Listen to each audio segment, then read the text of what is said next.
dreams we felt so close seem to all blow up in smoke. Well, let me whisper in your ear.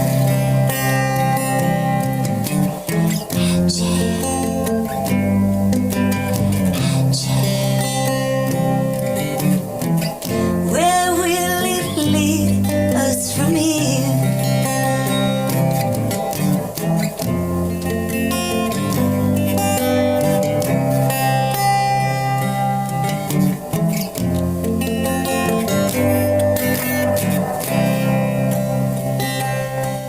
Oh, and don't you wish, 'cause your kisses still taste sweet. Oh, but I hate that sadness in your eyes. Hey, Angie, oh, my pretty Angie. Oh, ain't it time that we've said goodbye? Oh, with no loving in our souls and no money in our coats. Oh, you can't say you were satisfied. And Angie, oh, I still love you. I love you, baby. And everywhere I look, I see your eyes. Oh, there ain't a woman that comes close to you, my Angie. And come on, baby, come on, dry those eyes. Hey, Angie, oh, my pretty Angie. Ain't it good to be alive? And Angie, you can't say we never tried.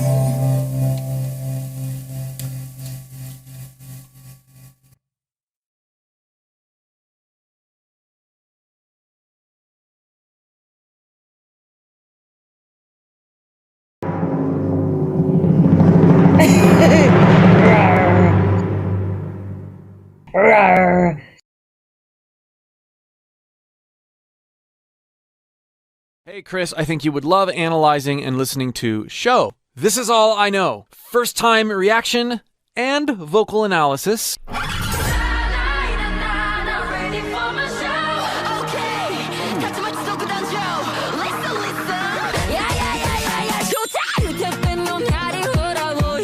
There is so much playfulness here. Vocal distortion happening. There's all these little chirps and squeaks and... Okay!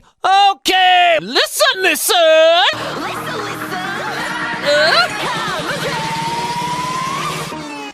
Oh.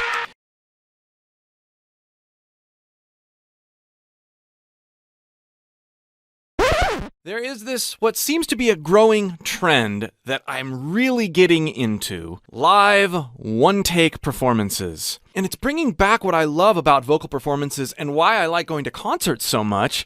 It's that, well, I've heard the record, can he do it? Oh, whoa, that's different than the record, but it's really awesome. And for those of us on our own singing journey, digesting and learning from these one-take performances is just such a wonderful thing to be doing. I haven't seen this one-take performance yet. I've heard the original song, the studio version of it, and so I'm super excited to see how this is executed and related to by Eddie Berg. If you'd like more help pulling from your heroes, your inspirations, and learning how to sing in a way that allows you to be free and non-judgmental as you explore the possibilities with your voice, click the link below and join my free voice course. All right, let's do this.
Oh, did you hear the transition between the different types of screams that were happening? That's awesome. Let's go back and listen to that again and analyze it briefly.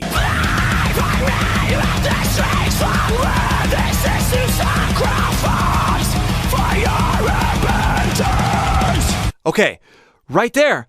There is no inherent note even buried behind the scream that's happening. I've talked about this a lot on other videos, but watch how he adjusts the pitch in this noteless or voiceless scream with his mouth being the filter. It's higher or lower based on how he's holding his mouth, not based on what he's doing with his primary chords.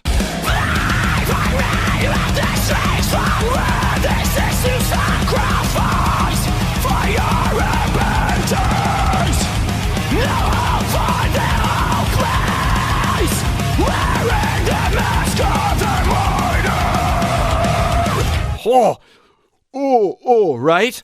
That's drawing the pitch, the perceived pitch, downward, even though there's no note.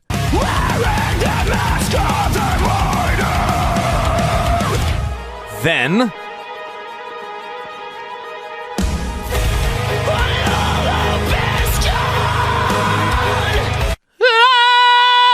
there's that note behind, buried underneath this massive amount of distortion. It's key that we recognize this difference.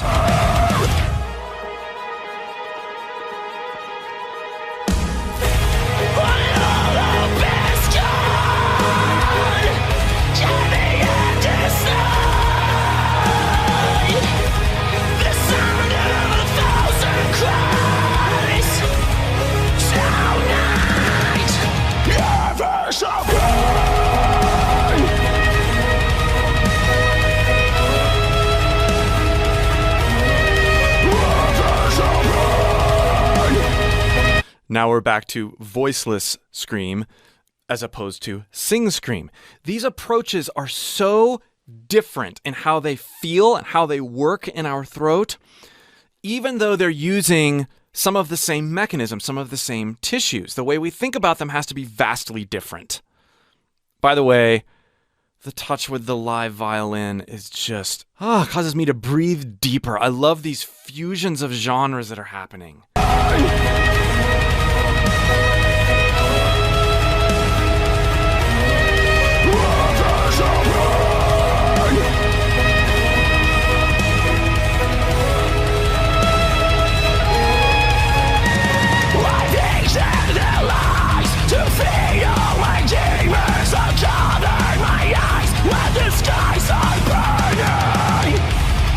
Time has come to wait as one. The suffering has just begun. You really can tell whether he's, even if you're not listening to it, you can tell whether he's using voiceless screams or whether he's using pitch screams based on the exaggerated movements of his face. When he was doing the sing scream earlier, yeah, the pitch was changing, but his mouth was much more consistent.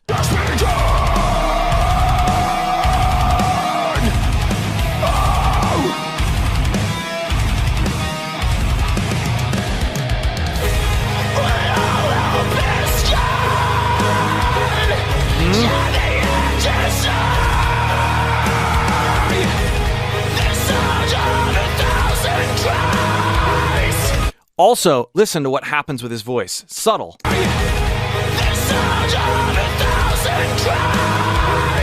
A thousand. There's this voice crack in there. This gives a ton away about this particular approach. On thousand. Thousand! Thousand! You're really leaning into that false chord engagement that's caused by the breaking up of your natural singing voice. There's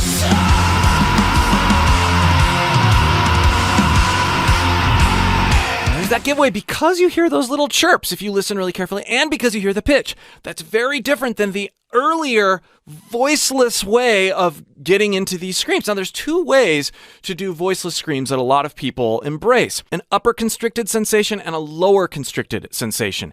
The upper constricted usually creates a higher tonality, although the shape of your mouth can create lots of different tonalities out of that.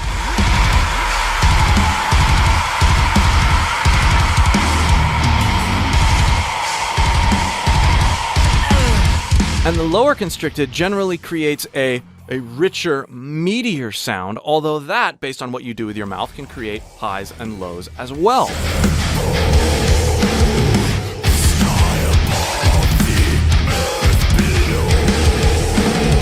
And to dive into these different types of screaming engagements and sounds, click the other link in the description to explore the course that I've done with Lorna Shore's Will Ramos.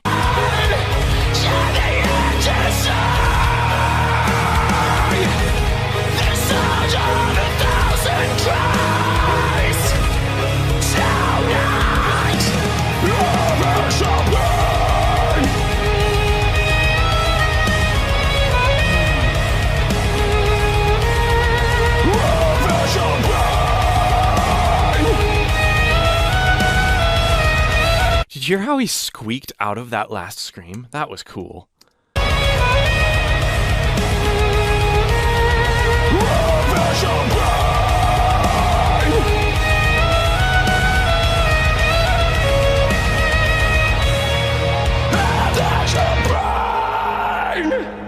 Oh, he did it way more obviously there. That was awesome.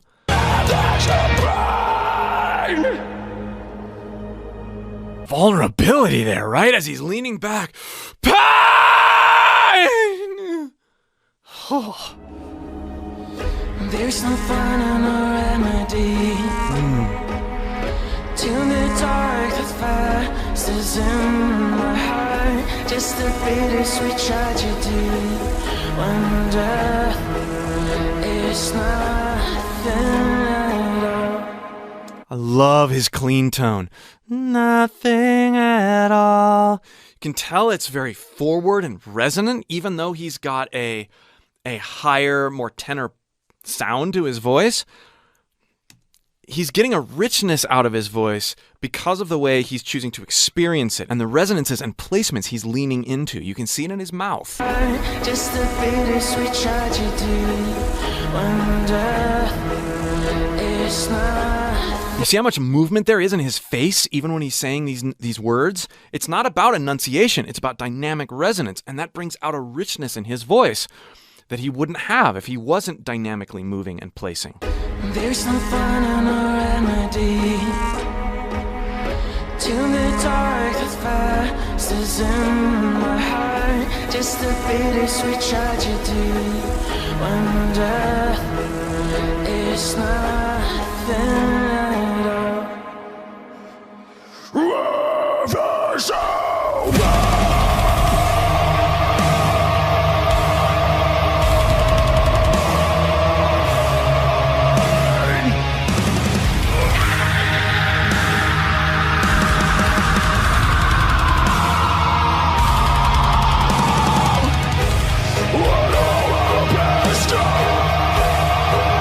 All right, a different kind of engagement than the beginning with the screams here. And you can hear it in the way the high is a bit more, there's a bit more airflow happening with that high engagement. This stuff is based more off of a sigh approach. If you followed my channel at all for the past few months, you've heard Will Ramos demonstrate this type of constriction. It's a different, looser, beefier sound than what he was doing at the beginning. Really interesting that he's incorporating all of these different things. So amazing that he can transition between all of these different approaches so well. This takes a lot of practice, a lot of introspection, and a lot of patience.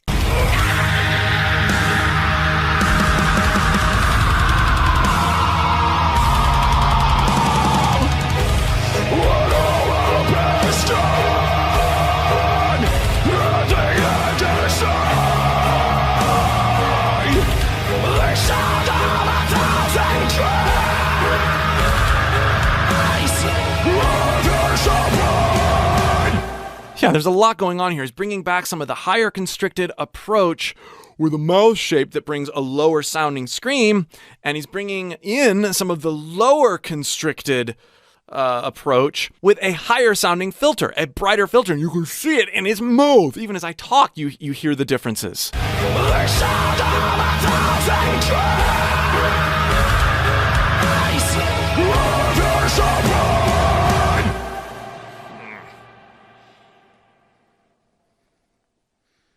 Thanks so much for watching and analyzing this one take with me. Again, if you would like more opportunities to explore what you see Eddie doing here in this video, click those links in the description below. All right, we'll see you for more. If you're looking to improve your range and agility, studying Sam Ryder is a wonderful place to land.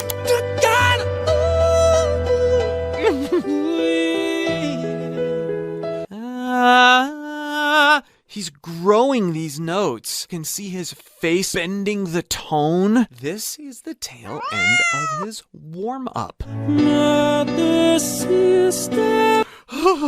Lift this as an exercise. This is a fantastic way to grow your range. You don't try to just go higher and higher and higher in your chest voice, nor do you cop out and permanently switch over to your head voice. If we can go back and forth, we create this sense of bounce and freedom in our voice. Step into the light and growing that note, foregone conclusion that he's going to nail the next note. I don't know why I haven't done a video on this guy until now. If you're looking to improve your range and agility and use compression in an incredible way, studying Sam Ryder is a wonderful place to land. He's got it all. And when you know what to listen for and how to listen to it, you begin to appreciate just how incredible of a talent he is. Shaking his fist and really giving it a bit more grit. We have the biggest contrast yet. If you would like help putting some of what he does into your own voice and doing it non-judgmentally and non-comparatively, click the link below and join my free voice course. And I'll help you work through the challenges of expanding your range, singing with distortion, and creating more interest in your voice in a freeing way.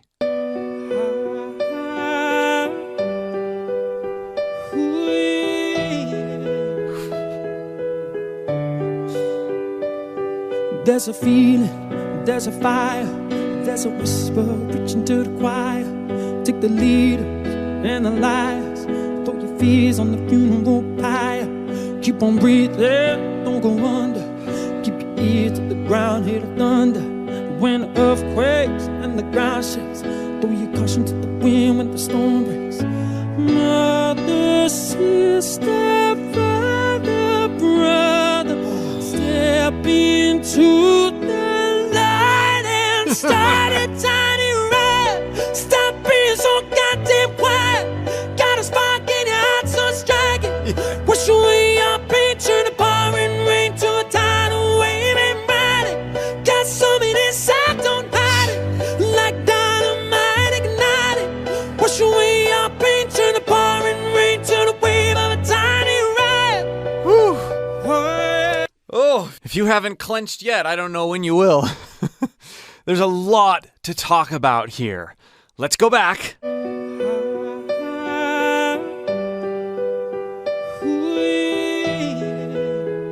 Right off the bat, we have this sense that he's leaning into different dynamics. You might think this is just a run, but he's growing these notes. He's working the mic already, and you can see his face sort of bending the tone.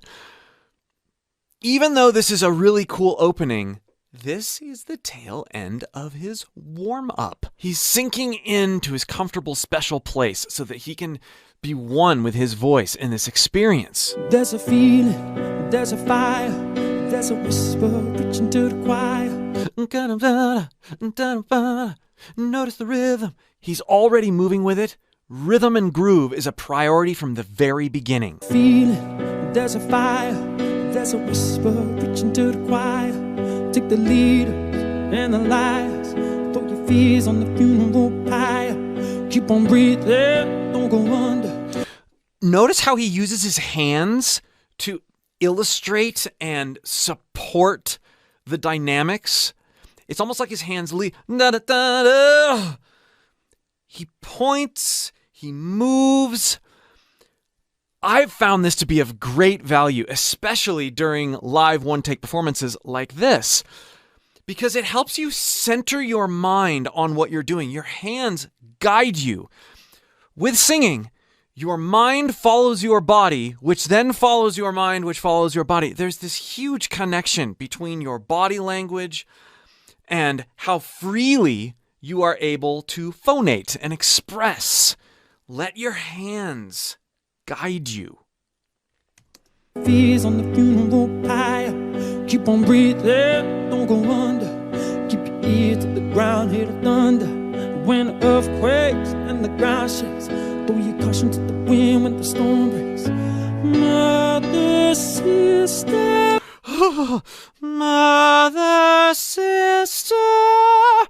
Notice how he seamlessly changes resonance, but again, he's got this swell thing going. Mother, sister. Where he grows these resonances.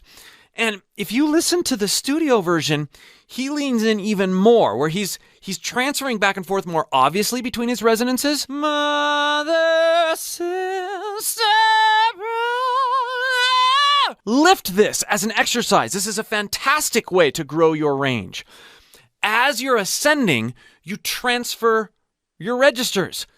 You don't try to just go higher and higher and higher in your chest voice, nor do you cop out and permanently switch over to your head voice.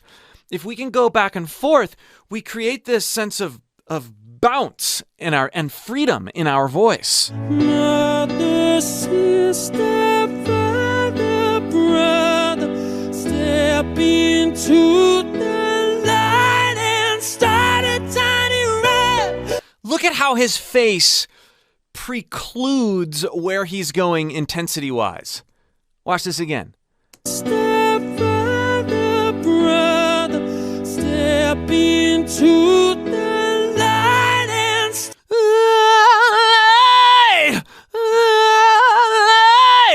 There's this tone crafting that he's doing. He's widening, growing that note, and it's almost like a foregone conclusion that he's going to nail the next note. His body language leads him into that once again. And then listen to this priceless compression he's got on light.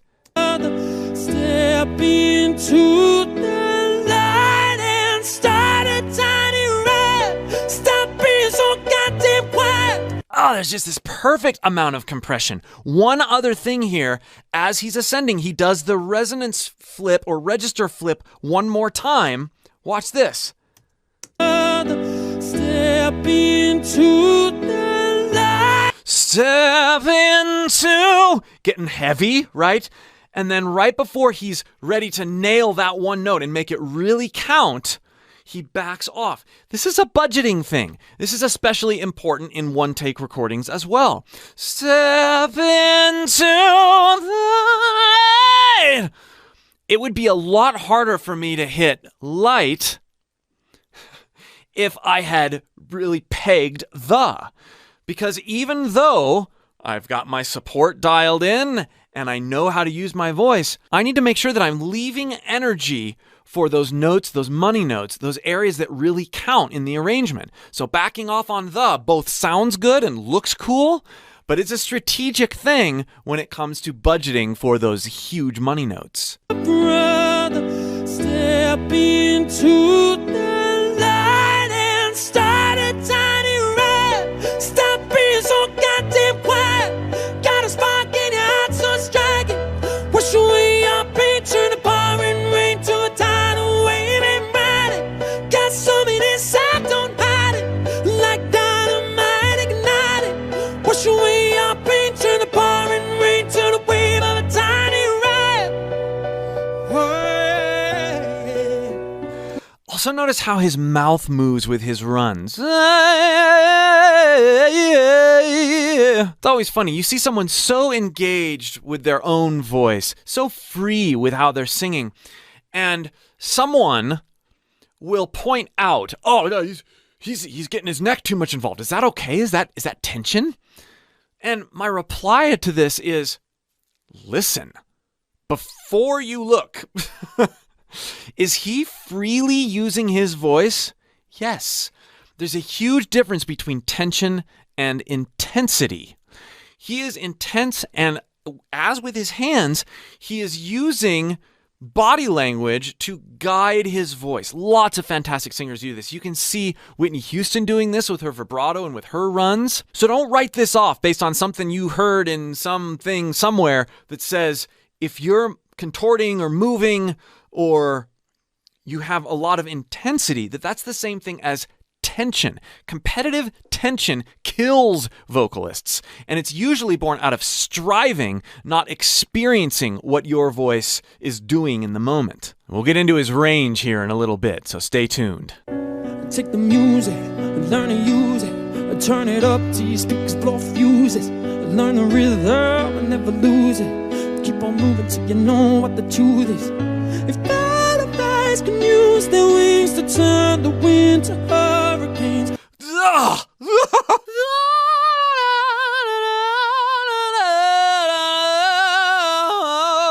This kind of line where he's starting in his head voice and floating down. This is a Buckley-ish sort of thing. I love Jeff Buckley, and he was the first vocalist I was exposed to that did stuff like this. It's such a wonderful and relatively easy thing to do with your voice, and it helps you expand your range because you're going for a note in head voice, which is super easy on your vocal cords, and then you're practicing connecting it using various words and phrases to do so seamlessly. If butterflies can use their wings to turn the wind to hurricanes. A lot of us, when we hear a line like this, go, oh, what an incredible voice, what incredible agility, what incredible range. This kind of thing is so easy to do when you're truly experiencing that transfer of resonance between your head voice and your chest voice. Give it a try. Lower it if you have to, but split the difference between your head voice and your chest voice.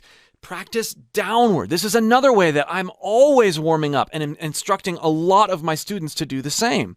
Start high and heady and get lower and chesty and see how much opens up in your voice very quickly. Butterflies can use their wings to turn the wind to hurricanes. You and I can break the chains. It takes a day to start a tiny riot. Stop being so goddamn quiet. Got a spark in your heart so striking. Wash away your pain, turn the pouring rain to a tidal wave and ride it. Got something inside, don't hide it. Like dynamite, ignite it. Wash away your pain, turn the pouring rain to the wave of a tiny ride. Let's go back to that high note. Tidal wave and ride it. Got something inside, don't hide it. Let's just get the notes using his head voice approach. Got something inside, don't hide it.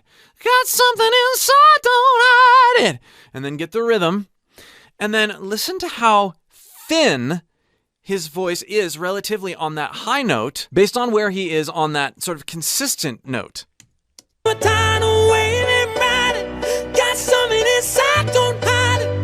Okay, if we can think about abandoning to that note rather than pushing to it, and you can see it on his face too. Watch his face.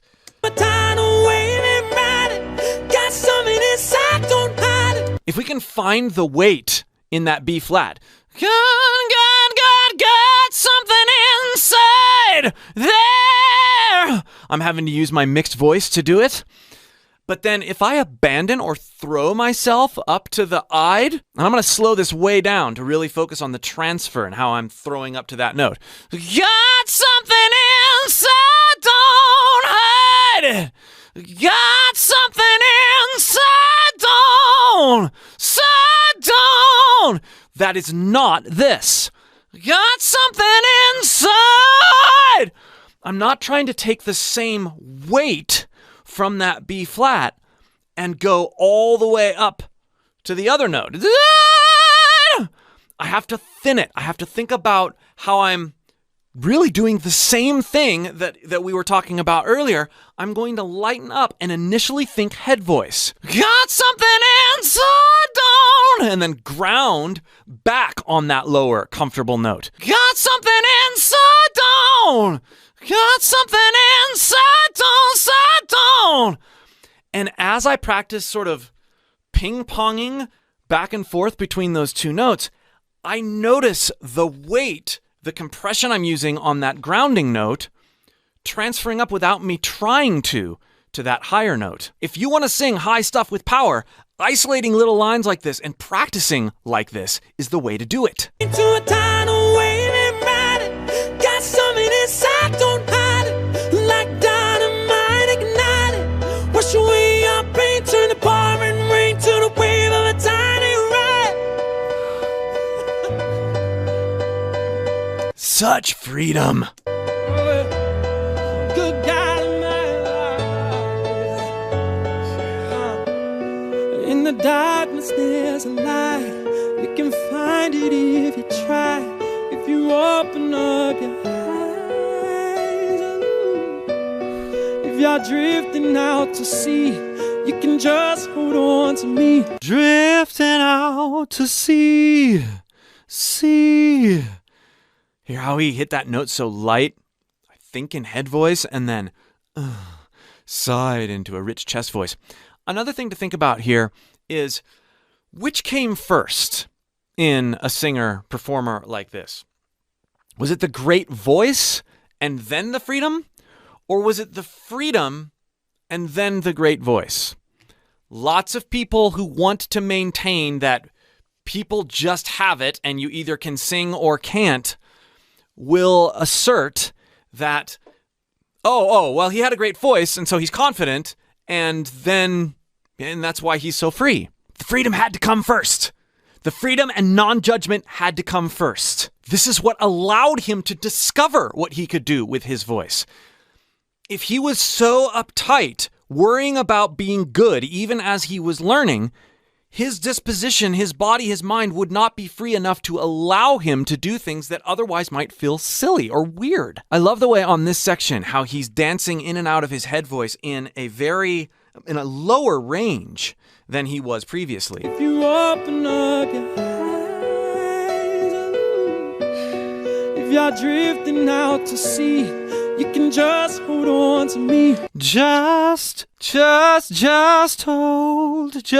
hold on to me.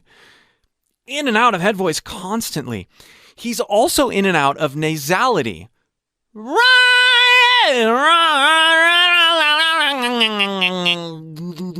Part of the charm of his voice is that he's not afraid to be nasal. He goes in and out of nasal engagement. It's another thing that supports his fantastic range and agility because he's not locking himself into one tone. He's letting his tone and placement be variable, liquid, and free, and that frees you up to hit notes better. We'll make it to the other side. To the other side. To, in head voice, the other. I could very easily sing this. To the other side. Right? That's not what he's doing. He's finessing, not because he has to use his head voice, but because it's a wonderful tool in his arsenal. We'll make it to the other side.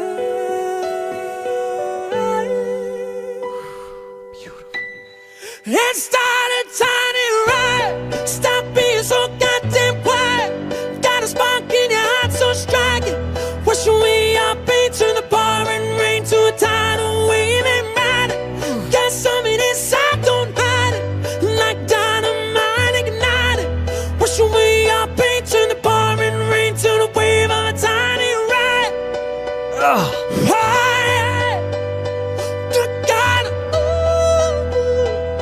Turn the pouring rain around and ride it. I love that line right there. Oh. Turn the pouring rain to the wave of a tiny ride. shaking his fist and really giving it a bit more grit. Oh, yeah, yeah. And then...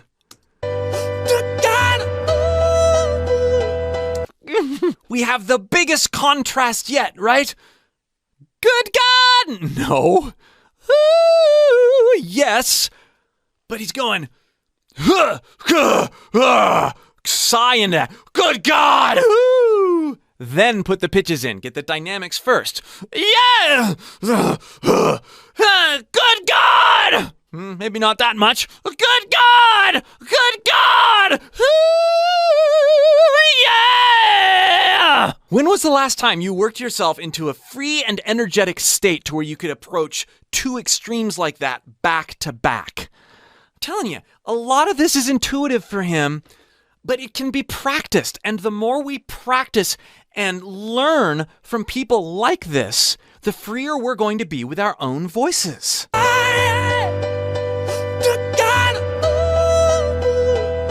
Turn the pouring rain around and ride it. Something inside you, don't fight it. That's how he's... It's like the tail wagging the dog a little bit. How he lets his body help define his agility. Something inside you, don't fight it. Turn the pouring rain to the wave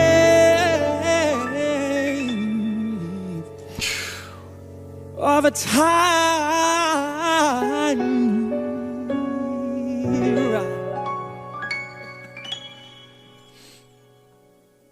I think it's cool. I think so too. There's a lot of vocal technique we can learn from Sam Ryder, but one of the first places to start is studying his freedom. You start watching him, he's smiling, he's, I think it's cool, whatever. You see his disposition and you are comfortable because he is comfortable. Learn to find what makes you comfortable as a vocalist and a performer and lean into that. Build from that foundation. If you'd like help doing that, again, click the link below and join my free voice course. We'll see you for more. Restraint and almost brooding nature of the beginning, grit and complexity yet simplicity of sound and aggression and emotion. It just hits home. Like, why whoever was compiling these are those, completely isolated out and then the other things aren't? Who knows?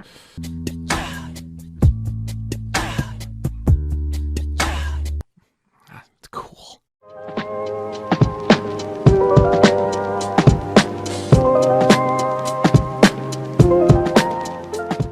Hey, Chris Liepe here. With the recent release of One OK Rock's Make It Out Alive, a lot of you have been asking me to go through Taka's cover of Adele's Hello. This is a singing channel. I get to teach people from all over the world how to sing, largely by pulling from their inspirations.